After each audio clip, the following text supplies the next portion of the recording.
Hey guys, how are we today? So my last video was made on the 2nd of September and I talked about a potential FOMO rally and people were potentially going to get wrecked before we saw another dip. And if you have a look, I had plenty of good reasons to say that. The BX Trender at the time was making lower lows, and typically when you get 3 dark red weeks in a row, the chance of a further sell-off is usually greater than a chance of a large bounce. However, I said there were also signals that we were potentially going to bounce. Now, if we scroll back over to my Bitcoin weekly chart over here, if I can find it, you can see that we did end up bouncing off the market bias, which is an indicator that I've talked about in the past. And we actually did confirm a hidden bullish divergence on the stochastic RSI as well, because we've made a higher low on the price action, but a lower low on the momentum indicator. And last week, we actually closed a higher low on the weekly BX Trender, and it looks like we're about to get another higher low. Now, without talking too much about this signal, because typically I go for 3 higher lows and in a row, 2 isn't enough. But your early entry signal, in other words, trying to catch the falling knife with a tight stop loss, would be to go long on the close of last week's signal, which is something that I told the TIA Premium Discord group in my own thread. So if you are in that and you did get in at $115,100, then you would be up right now. So I am up. I have entered a spot margin position on Binance, which is a 5x leverage. Even though you can use up to 10x leverage, I just prefer to play it a bit safe with a liquidation price down here at 96k, rather than being up at, what would it be, like 105k or something like that, just in case we do come back down. Another thing that has happened since my last video is we have gotten a daily close on top of the 50 TMA, which was $115,400. Now, typically when you see a very long swing that goes from below to above the 50 TMA, you'll usually see a pause, correction, or consolidation before the next move up. And I don't know if I've said this on YouTube before, but I have said this to the TIA Premium Discord group, and that is pretty much exactly what has happened. We've seen, we've seen a further continuation the next day, where you would have been up around $1,300 per Bitcoin before we've seen a bit of a correction, where you would have been down around, can I maths? $1,000 per Bitcoin, $1,100, something like that. And obviously you would be up right now. Now, one thing to note right now where we are is the daily stochastic RSI. Usually when you get a push up to almost 100, then a bit of a cooling off period, like a correction, and then you get another bullish cross, you see something like this happen, it usually leads to a parabolic move. Now, this is something that I have personally been using since 2023, the stochastic RSI. So I'm not going to go through and backtest, 300 data points with you guys right now, because otherwise we would be here until tomorrow morning or tomorrow afternoon, depending on when you're watching this video and what time zone you're in. So you're probably just going to have to take my word for this, or you can use this indicator yourself. It's a TradingView indicator, the stochastic RSI divergence, and you can see what settings I'm using right here. So feel free to go and backtest it yourself. Now, something a little more interesting is the Wyckoff reaccumulation pattern that has been happening on the 4-hour chart. Now, this has only been happening for the last few days, and obviously, well, last 2 weeks. I have been calling this out in the TIA Premium Discord. You can see on the 6th of the 9th, I mentioned a 4th time breakout and retest of this diagonal trend line, and you can see I applied some of the lessons that we were learning in the masterclasses. So thank you very much, Jason and Michael, for that. That was well worth my money, and you guys can go and have a look at that yourself if you want to go to their YouTube channels and join Premium if you're not a member already. But you can clearly see I called this move at $110,500 using the Wyckoff schematics that Jason and Michael were teaching. Now, obviously, I didn't go do a deep dive into all the volume and candlestick patterns. I kind of just eyeball those and just trust my instincts. I'm much more of a fan of the vertical lines. Obviously, I love the overbalance in time and price. Now, that's something that Jason uses quite a bit in his YouTube videos, but obviously there's a lot more teaching on how to do it yourself in premium. And you can clearly see, once we got that overbalance in time and price, I called a long somewhere around here. Yeah, so I called a long entry, and obviously if we have a look at how that aged, obviously I also post my live trades there sometimes, so we can see some other members have been doing crazy well, and some of my counter trend short trades actually do play out very well. Now, is there anything else interesting in here that is worth showing? Not really. I called out the BX Trender closing the higher low, and you know, that aged pretty well. But yeah, so if you aren't in TIA Premium, definitely go join us in there. And if you are in TIA Premium and you're not in my Bitcoin thread, also go join that. But you can just see, since, you know, when I first started to identify the overbalance in time and price and the accumulation schematic, Bitcoin is up over $5,000. So that just goes to show that, you know, trying to get in on a 4-hour signal means you've got to obviously watch the market a lot more and see if the trend starts changing. You've got to get back out.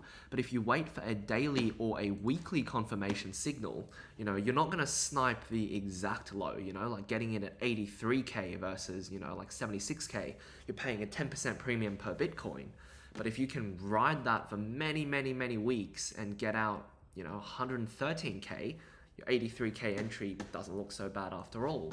Or like the daily chart, you know, you're getting in at, where are we seeing? Back here on the last major move, you're getting in at 85K, and you're getting out at like 101K, and you're getting back in. So yeah, anything else for me to say personally? The market right now, well, we haven't really gone anywhere. Like, in the last, you know, 5 days, price has literally just been chopping up, down.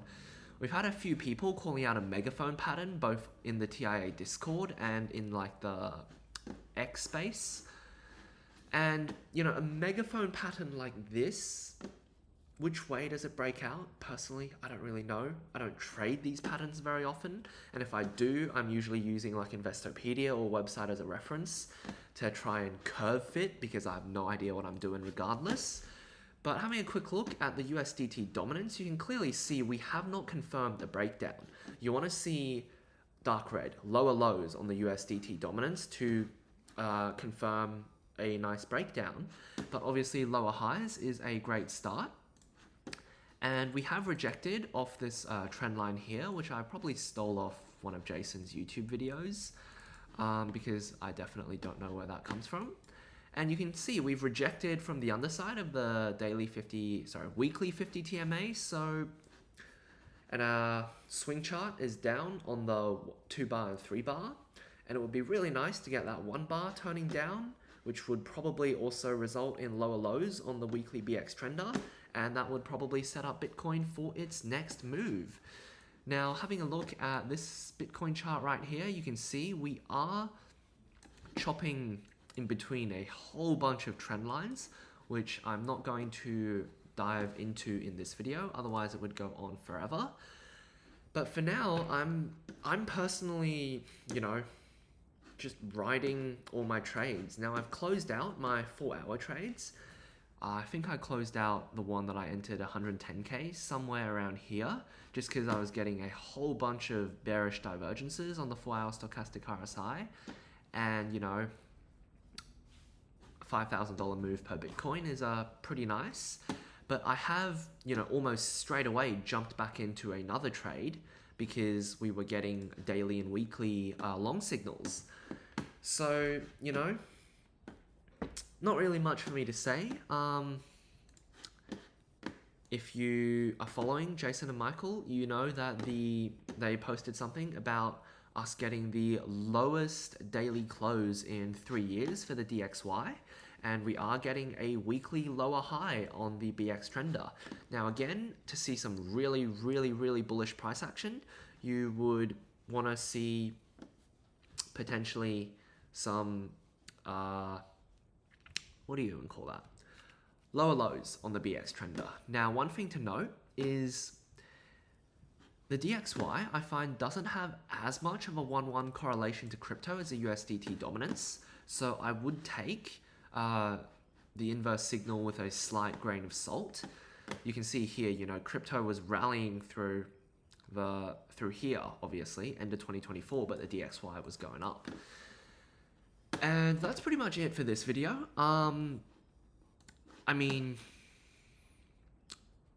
if we have a quick look at the monthly BX Trender, you can see, you know, it's pretty much told us to hold long since 22.5K.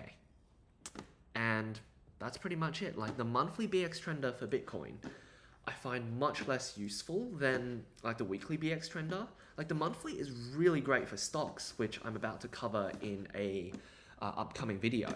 But I just find crypto moves too fast for a monthly signal. That being said, it's not a bad signal. You know, it lets you get in at like the start of the cycle and just tells you to hold. Like, you know, here, it would have told you to get out at, you know, 45K and get back in at 22.5K. So you'd have not had to hold through that huge drawdown. And obviously, we had a bit of a false signal here, which wasn't very nice, but that probably would have been a lot nicer on the, 1 week chart. But yeah, so what am I doing right now? Well, I am just holding long.